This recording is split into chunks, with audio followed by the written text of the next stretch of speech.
This vehicle is a 2011 Ford F-250 with a 6.7 diesel in it.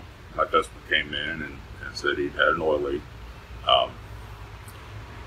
Somebody told him that he had an oil leak coming from the rear main approximately a year ago, and he didn't have time to fix it.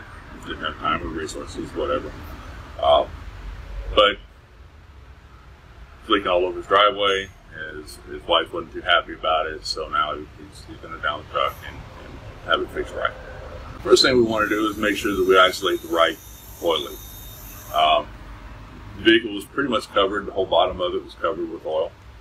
So what I wanted to do was add some dye and then drive it and see what the fresh oil is. We can look at it, we can find it with UV detection, with glasses and UV light. Fluoresces the dye that we put in.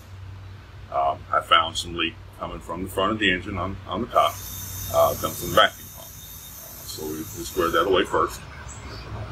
And then the next step is to recheck, make sure we don't have anything else going on. So I drove it, checked it again, and we had some oil coming from the back of the engine. Wasn't as much, wasn't as noticeable at first, but we pulled the transmission and found that the rear main oil seal had some leakage around it. You can see it was blowing around the flywheel and spraying up into the belt housing. Probably the single most key piece I can give is regular maintenance in oil changes. Oil changes, good quality oil, filters. We believe in original equipment filters. We know those filters are the right fit and performance for your truck. Not to say there's not other good oil filters out there, but I know when I put a Motorcraft filter on a Ford truck, that's the right filter. I know when I put a Mopar filter on a Dodge, it's the right filter. So that's what we believe. The other thing is just to actually change the oil. Today's lubricants have gotten tremendously better. They don't break down nearly as much as what they used to. But engines are not a perfect piece of equipment.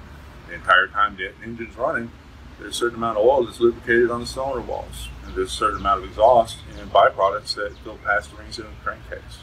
So the entire time that engine's running, you're diluting the oil. So just change it. Get that nasty stuff out of there. If you don't do your regular maintenance, other things can happen.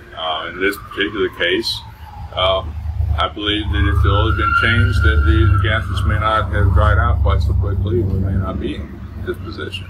The contaminants, the carbon, the fuel byproducts all lead to degradation of the rubber gaskets. Other examples may be more severe. They could be upper cylinder wear.